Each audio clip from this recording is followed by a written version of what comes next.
आज की कहानी उन लोगों के लिए है जो अपने सपनों को सच करने के लिए वो एक ऐसे जादू में खो जाते हैं जहां उन्हें दिखाए जाते हैं अमीर बनने के सपने, और फिर बन जाता है उनका सफर एक अंधेरी रात का सफर। ये कहानी उन इन्वेस्टर्स की है जिन्होंने दिन रात काम करके अपने मेहनत से कमाए हुए पैसों को एक ऐसे फेक और पोंजी क्रिप्टो करेंसी प्रोजेक्ट में इन्वेस्ट किया और उन प्रोजेक्ट्स ने उनकी रातों की नींद उड़ा दी। जी हाँ दोस्तों, आज की इस वीडियो में हम बात करेंगे एक ऐसे आईसीओ के बारे में जो अपने इन्वेस्टर्स का $660 मिलियन यानी 5,280 करोड़ रुपए लेकर रातों रात गायब हो गए। हेलो दोस्तों, मैं हूं प्रांजल और स्वागत करता हूं आपका इस अनहोने सफर में। तो दोस्तों, कहानी की शुरुआत होती है एक आईसीओ से। आईसीओ यानी इनिशियल कॉइन ऑफरिंग। ये एक तरह का फंड रेजिंग प्रोसेस होता है जिसे क्रिप्टो करेंसी प्रोजेक्ट्स अपने प्रोजेक्ट को स्केल करने के लिए और अपने टोकन्स को पब्लिक करने के लिए यूज करते हैं।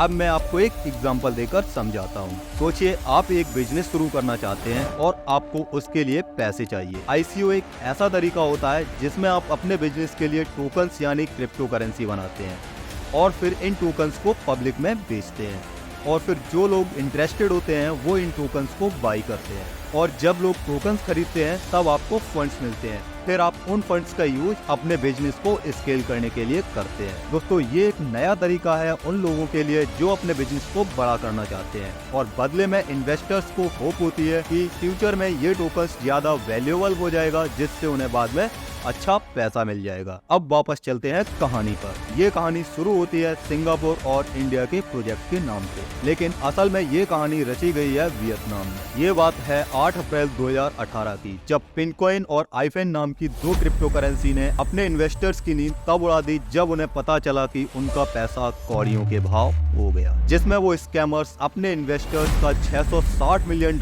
यानी 15 ट्रिलियन वियतनामी डोंग लेकर रातों रात गायब हो गए। ये दोनों क्रिप्टो करेंसी प्रोजेक्ट्स कोई अलग अलग नहीं बल्कि एक वियतनाम की कंपनी मॉडर्न टैक चला रही थी। पिनकॉइन और आईफेन दोनों अलग अलग क्रिप्टो करेंसी प्रोजेक्ट थे, लेकिन दोनों के पीछे एक ही आईसीओ स्कैम का मामला। ये दोनों प्रोजेक्ट 2017 में मार्केट में आए। आईफेन और पिनकॉइन ने अपने इन्वेस्टर्स को डिजिटल टोकन बेचने का वादा किया और उन्हें यह भी बताया कि उनके प्रोजेक्ट डिसेंट्रलाइज्ड प्लेटफॉर्म पर काम करेंगे। जब इन प्रोजेक्ट्स के पीछे काफी इन्वेस्टर्स का पैसा इकट्ठा हो गया तब पता चला कि ये दोनों प्रोजेक्ट्स फ्रॉड थे। कंपनीज ने अपने इन्वेस्टर्स को रॉन्ग इन्फॉर्मेशन दी और जब उनके पास बहुत सारे फंड्स इकट्ठा हो गए तो वो रातों रात गायब हो गए। इस कंपनी ने अपने इन्वेस्टर्स को मिसलीड करने के लिए झूठे वादे किए, जैसे कि आसमान छूने वाले रिटर्न्स और फ्यूचर में massive growth. Modern tech company ने अपनी वर्चुअल मौजूदगी को बढ़िया तौर पर एस्टेब्लिश किया। उन्होंने एक खूबसूरत वेबसाइट बनाई, सोशल मीडिया प्रेजेंस और दूसरे ऑनलाइन प्लेटफॉर्म्स के थ्रू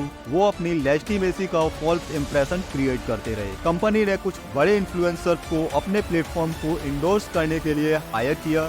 ये इन्फ्लुएंसर्स अपने फॉलोअर्स को ये समझाने में मदद करते थे कि पिनकॉइन और आईफोन एक गोल्डन अपॉर्चुनिटी है। इस स्कैम की एक इम्पोर्टेंट स्ट्रेटजी ये थी कि इन्वेस्टर्स को रेफर करने के लिए उन्हें और लोगों को भी इन्वॉल्व करने का मौका दिया गया। इस तरह से एक पिरामिड स्ट्रक्चर बन गया जिसमें ऊपर के इन्वेस्टर्स को नीचे लेवल के इन्वेस्टर्स से पैसों से फायदा होता था। तो दोस्तों, इसी तरीके से स्कैमर्स ने इतने बड़े फ्रॉड को अंजाम दिया, और इस कंटेंट के थ्रू मैं आपको बस यही बताना चाहता हूँ कि क्रिप्टो करेंसी में आज भी बहुत सारे फ्रॉड चल रहे हैं, और जब बुलरन का सीजन चल रहा है तो हर कोई अपनी नई नई क्रिप्टो करेंसी बना के ले आ रहा है, और बहुत से हमारे साथी उनके फेक और पोंजी प्रोजेक्ट में भर भर के पैसा डाल रहे हैं। तो मैं इस वीडियो के माध्यम से बस यही आपको कहना चाहूंगा कि आपको किसी भी क्रिप्टो करेंसी में इन्वेस्ट करने से पहले उसके बारे में अच्छे से रिसर्च करना बहुत जरूरी है।